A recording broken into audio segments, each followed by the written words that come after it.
आज हमारे जो मॉन्ट्रियल के एक बड़े बुजुर्ग कुरैशी साहब हैं, इल्जाम कुरैशी, शायद आप जानते हो, उनका फोन आया मेरे पास। तो वो भी मुल्की हालात से जाहिर है बाखबर है। कहने लगे ये इमरान खान को न्याजी क्यों कहते हैं। तो बड़े हैरान थे। तो मैंने मुझे हैरत आती है कि वो न्याजी इसलिए कहते हैं कि एक इंसल्टिंग पॉइंट ऑफ व्यू से कहते हैं, क्योंकि वो जो 1971 में जो ढाका में हथियार डाले थे वो न्याजी साहब ने डाले थे। तो वो उससे तो बेचारे बड़े वो कहने लगे यार जो बातें छुपाने की हों, जो अच्छी बातें बयान करनी चाहिए, बुरी बातें बयान नहीं करनी चाहिए। तो उनको तो मैं कितना एक्सप्लेन कर सका वो मेरी समझ में नहीं आया। लेकिन बात यह है कि क्या वो दौर खत्म हो रहा है, या आज जो कराची में मरियम सफदर के शोहर को अवारी होटल में जाके होटल का कमरा तोड़ गिरफ्तार किया गया क्योंकि उन्होंने नारे लगा दिए थे कायदे की मजार पे। फिर पता चला कि वो ऐसे नहीं हुआ था, वो तो बाकायदा आईजी को रात के 2 बजे किडनैप किया गया, अगवा किया गया, और उनसे बिल्कुल जो पहले कराची के लोग शिकायत किया करते थे उस अंदाज में ले जाके उनसे वारंट पे साइन कराए गए वगैरह वगैरह। अब उसके बाद तो अब मैं मतलब उनको खुरैशी साहब को ये एक्सप्लेन कर रहा था कि ये चीजें खत्म हुई नहीं है, किसी न किसी शक्ल में जारी है। अगर ये चीजें खत्म हो जाए तो हर चीज सही हो सकती है। तो अब क्यों किया होगा इन लोगों ने यार, तुम्हारा क्या क्या समझ में आता है आखिर ये क्या क्यों होता है ऐसा यार? ये क्या चाह रहे थे इससे ये लोग? किसको खौफजदा करना चाह रहे थे? खौफजदा तो खैर बहुत सारी चीजें हैं। बेसिकली तो नून को ही खौफजदा या मरियम को करना चाह रहे होंगे। लेकिन अगर ये तो हमें शायद ये तो हमें सबको सबको तारीफ करनी चाहिए सिंध पुलिस की, आईजी साहब की या पुलिस की। अगर वो ये आज ये चीज नहीं करते तो शायद हम सब इसी चीज में रहते कि हुआ क्या नहीं हुआ। दो दो दो वर्जन चल रहे होते हैं, दो बयाने चल रहे होते हैं, एक पीटीआई का और एक सिंध गवर्नमेंट का, और वही हम सुन के वो होते हैं। लेकिन आज तो हम सबको चाहिए कि सबसे ज्यादा तो सिंध पुलिस की तारीफ की जाए, और ये बहुत अच्छी चीज मैं समझता हूँ बहुत अच्छी चीज हुई है। अब ये चीजें भी आगे रास्ते नहीं बनाएंगी। चले, सिंध पुलिस की आप तारीफ करने चले, मैंने माना, हालांकि उनके वही इसी सिंध पुलिस ने हिदायत पर कुछ ना कुछ और भी काम किए हुए हैं जो कराची के लोगों को पसंद नहीं है। लेकिन मैं मतलब ये क्यों किया गया? अब एक मरियम सफदर के शोहर को, जो कि ऐसे भी हम बात करते हैं कि वो बेचारी को गाड़ी से तो मरियम उतार देती है कि जाओ आगे जाके काफिला की लाइनें दुरुस्त कराओ, और जो नारे लगा रहा हो है, यानी नारे लगाने वाले को हमारे यहाँ ये समझा जाता है कि जो हुजूम है उनका लीडर है, जो हुजूम है उसका रहनुमा है वो। तो बेचारा नारे लगा रहा है, उसको अगवा करने की। अब जाहिर है एक बात तो क्लियर हो गई, ये लोग हमारे जो मुकद्दस इदारे हैं जिनको हम अदाबर्स करते हैं, उनकी वजह से हम चैन से सोते हैं, इसमें क्या शक है। तो जिनकी वजह से हम चैन से सोते हैं उनको क्या फायदा, उनको क्या फायदा था इससे? यानी अगर वो कोई मैसेज भी देना चाह रहे थे तो मैसेज किसी मरियम को उठा लेते ना। हाँ, लेकिन अगर थोड़ा सा पीछे जाके देखिए तो समझ में आता है कि जैसे मैं समझता हूँ कि एस्टेब्लिशमेंट के अंदर भी एस्टेब्लिशमेंट चल रही है। तो इस तरह अगर आप मुशर्रफ दौर पे चले जाइए, क्या आप समझते हैं कोई एक चीफ ऑफ आर्मी स्टाफ मुल्क का सदर के खिलाफ इतनी पावरफुल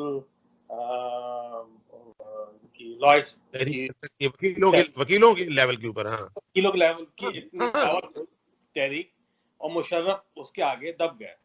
तो हाँ। जाहिर बात है उसके पीछे एस्टेब्लिशमेंट के ऊपर, एस्टेब्लिशमेंट के अंदर एक और एस्टेब्लिशमेंट काम कर रही होती है बिल्कुल क्योंकि सही है, ऐसा ही लगता है बिल्कुल। क्यों मुशर्रफ के साथ भी ये था कि वकीलों की कोई इतनी बड़ी फोर्स थोड़ी होती है कि वो सड़कों को, रोडों को ब्लॉक कर दे, हड़तालें करा दे। लेकिन वो पूरा मीडिया को कवर कर लिया उन्होंने, और जनाब ऐसा एक माहौल बना दिया। और अंदर से भी कितना होता होगा दबाव, हमें इस बात का अंदाजा नहीं है ना कि अंदर से कितना उनको खींचा जाता होगा। तो किसी ने कहा भी था, शायद अल्ताफ हुसैन ने उस जमाने में कहा भी था कि आप अपने अंदर चेक करें, अपने अंदर चेक करें कि आपके क्या हो रहा है। तो यहाँ पर भी यानी आपका मतलब है कि यहाँ पर भी कोई तीसरा ग्रुप है बिल्कुल, और जो बहुत तरीके से उस ग्रुप ने काम यानी किया। इस वक्त यानी बाजवा के साथ हाथ हो गया है। बिल्कुल बिल्कुल, आप पहले हम बिल्कुल सही बात पकड़, बिल्कुल बात सही आदाब कर पकड़। लूं। अच्छा, तो उनके साथ हाथ हो गया। हाँ नहीं, हम तो भाई बिल्कुल बिल्कुल, क्योंकि कमर जावेद बाजवा साथ था।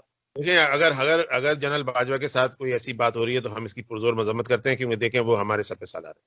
और उनकी अगर जो भी कर रहे हैं, जिस पार्टी को भी वो लाए हैं, वो मतलब जो भी पार्टी है वो अपनी पार्टी को दुरुस्त करें। लेकिन ये जो बात आप पॉइंट, लेकिन ये बड़ा खतरनाक है यार, कि अगर इतना ज्यादा रेशा दवानियां हैं हमारे इदारों में, जो बाइज्जत इदारे हैं, तो इस तरह फिर ये मुल्क के बाकी इदारों का क्या हाल होगा? बहुत बुरा हाल है। इसीलिए आज बाजवा साहब ने जो कोर कमांडर साहब को कहा है आज उन्होंने, तो मेरे ख्याल से शायद इस उसमें कुछ बेहतरी की तरफ जाएंगे, देखिए नजर पड़ेगी इनकी। लेकिन ये है कि जहां तक बाकी इदारे की बात करें तो इससे बदतर हाल है। जब आर्मी का ये हाल हो तो अब अब ये जो अच्छा, अब ये जो एक थ्योरी का एक मतलब जाहिर है लोगों को चैन तो नहीं आता है, एक थ्योरी ये चलाई जा रही है, या बल्कि बाकायदा शायद ये प्लान की गई है कि जी ये सिंध हुकूमत का अपना काम था और वो डबल गेम खेल रही है और वो चाहती है कि अपने मसले भी हल करा ले और मरियम को भी साथ लेके चले और बीच के अंदर उनका भी हाथ था। तो क्या ये बाकायदा यानी प्लांट का करवाई गई है, सहाफियों को भेजी गई है जिन्होंने कुछ ने अडॉप्ट की है, कुछ ने नहीं की है? तो क्या ऐसा मुमकिन है, आप समझते हो कि ये पीपल्स पार्टी इस वक्त ये चीजें अफोर्ड कर सकती है? नहीं पीपल्स पार्टी तो इसमें नहीं है। पीपल्स पार्टी को तो मैं नहीं कह सकता कि वो कोई कहे इसमें है। पीपल्स पार्टी तो इस टाइम ये गलती कभी नहीं करेगी, ये नादानी कभी नहीं करेगी। दूसरा ये सबसे जो अहम चीज आ रही है ना इसके अंदर, वो ये कि आप मतलब पीटीआई के कुछ ऐसे अवामिल या उनके वर्कर या जिम्मेदार जो भी बोले, जो कि पीटीआई की भी इमरान खान की भी नहीं सुनते होंगे वो 100%, और वो उनका ज्यादा इन्फ्लुएंस है इसमें। आपने एक बात नोट की, आज पूरे दिन तर्जुमान आते थे, आज इस मौजूद तर्जुमानों की पूरी लाट गायब थी। आज गायब थे? अच्छा, सारे वो अकबर शहजाद और वो शहबाज गुल भी खामोश थे? वो कैसे एक दिन खामोश रह सकते हैं? सब गायब थे, जितने भी थे, मतलब अब तो गिना भी नहीं जाता, बहुत सारे तर्जुमान हैं इनके, लेकिन सारे के सारे गायब थे। आज पूरे दिन मीडिया पे नहीं आए। अहम पॉइंट है यार। आज ना शहबाज गुल के दीदार हुए, ना शबरी दिखे, ना वो अजीब गरीब अपने शहजाद अकबर दिखे। उनके बगैर तो वो देख के मूड ऑफ होता है। अच्छा हाँ, ये बात तो सही कह रहे हो कि इस मौजूद तो, लेकिन अली जैदी को क्यों एंगेज किया? अली जैदी थे? अली जैदी, आप जाहिर बात है अली जैदी का आप अगर उनका ही मासी निकाल लीजिए, अभी ज्यादा पुराना तो नहीं है। एक लिफाफा आता है, उनको देख के चले जाते हैं, पे आके लिफाफा दे गया था इनको। हाँ, तो उसी लेवल पे खेला गया है, वही लेवल है जो लेवल चल रहा था वो। तो इसका मतलब फिर वही है कि जो थर्ड पार्टी है वो ग्रो कर रही है, और इसका मतलब ये है कि अगर ये लोग कुछ कॉन्फिडेंट दिखाई दे रहे हैं पीडीएम वाले, तो इनको भी पीछे से कुछ थपकी है। यस, बिल्कुल 100% है थपकी। और जिस तरह भी इस तरफ जिस तरह ये प्लान किया गया है सारी चीजें, इसमें आर्मी के स्पेशली कमर जावेद बाजवा सबको ज्यादा बदनाम करने की कोशिश की गई है। इस उसमें बहुत प्ले किया गया है, बिल्कुल बाकायदा से। देखिए, इस बात की तौसीक इस बात से होती है ये जो हम एक तीसरी थर्ड पार्टी की बात करें, जो कि अभी तक हमने नहीं सुना, कहीं और कहीं से नहीं आ रही है ये बात, कहीं और से। देखो, ये जब बिलावल भुट्टो ने जो प्रेस कॉन्फ्रेंस की, उसके अंदर उसने काफी एग्रेसिव रहा और काफी उसने खुल के नाम लिया कि स्टेशन कमांडर और ये और वो, और मैं दोनों को डीजी रेंजर्स और अपना जो बाजवा साहब, इन दोनों से कहता हूं कि इसकी तहकीक कराएं। और तो आप देखो कि with in few minute Bajwa साहब फोन कर रहे हैं हमारे मौजूद सिपह सलार, और किसको फोन कर रहे हैं यार? उनको वज़ीर आला को फोन करना चाहिए था, लेकिन वो फोन कर रहे हैं अपने 29 साल बिलावल को, बल्कि बखौल लोगों के बिल्लो रानी को। नहीं, ये इसमें क्या समझते हो, ये कितना गहरा उसका असर पड़ा है बिलावल की प्रेस कॉन्फ्रेंस का, या उनके अंदर से जो भी कुछ तहरीक है उसको दबाने के लिए कुछ उन्होंने, क्या इसके बारे में बताओ। देखिए, ये कॉरेस्पॉन्डेंट इनके आपस में तो प्रेस कॉन्फ्रेंस पहले हुई, क्योंकि पीपल्स पार्टी भी बड़ी कंफ्यूज थी कि जैसे मुराद अली शाह ने जो प्रेस कॉन्फ्रेंस की तो उसने साफ साफ मना कर दिया था कि आईजी के हवाले से कुछ सवाल नहीं होंगे, और ना जवाब दिया। आपने सबने मीडिया में देखा, इलेक्ट्रॉनिक मीडिया पे चला भी, उन्होंने किसी को जवाब नहीं दिया उन्होंने। उसके बाद ये जब जैसे ही आईजी वाला छुट्टियों का सारा सिलसिला जब बढ़ा, पहले तो एक आईजी के वो थी छुट्टी के, और छुट्टी जिसको कहेंगे छुट्टी के अंदर रिजाइन था, तो वो जब नीचे तक आया और वो मजीद नीचे एएसआई तक जा रहा था, तब बिलावल को बीच में आना पड़ा। और इस बीच में कोई ऐसा प्लान नहीं था पीपल्स पार्टी का कि बिलावल आके प्रेस कॉन्फ्रेंस करेंगे, वो मामले को दूसरे अंदाज से टैकल कर रहे थे। और 100% कबर बाजवा साहब की बातचीत उससे पहले हुई है, लेकिन उन्होंने ऐलान इनकी प्रेस कॉन्फ्रेंस के बाद किया है। ऐसा नहीं कि जैसे खत्म करेंगे हम प्रेस कॉन्फ्रेंस करेंगे। हाँ, अच्छा, उन्होंने जाहिर कर दिया को, जो फोन है उसको उन्होंने जाहिर कर दिया, वो पहले हो चुकी थी बात इनकी, तुम्हारे ख्याल में वज़ीर आला की प्रेस कॉन्फ्रेंस के बाद बात हो चुकी थी? जो बात उन्होंने उनके साथ की, बिलावल साथ जो बात आर्मी चीफ की हुई है, यही तकरीबन ऑलमोस्ट बातें हुई है जो उन्होंने प्रेस कॉन्फ्रेंस में इजहार किया। लेकिन तो इस हिसाब से आईएसपीआर ने बाकायदा जो खबर रिलीज की इनके प्रेस कॉन्फ्रेंस के 10-15 मिनट के बाद। हाँ, ये काम बड़ी तेजी से हुआ आज इनका। तो लेकिन अभी तक जो उसका जवाब नहीं दे रहे हैं, जो नवाज शरीफ के इल्जाम हैं उसके बारे में कोई अभी तक वजाहत नहीं आ रही कुछ। यानी ये भी एक बड़ा मुहिम्मा है कि या ये नवाज शरीफ को बिल्कुल दरगुजर कर दिया इन्होंने कि वो बिल्कुल कोई उसकी अहमियत ही नहीं है, या इनके पास कोई जवाब नहीं है।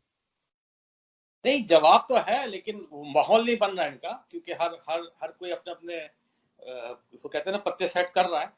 ऐसा नहीं है, कुछ ना कुछ तो आएगा।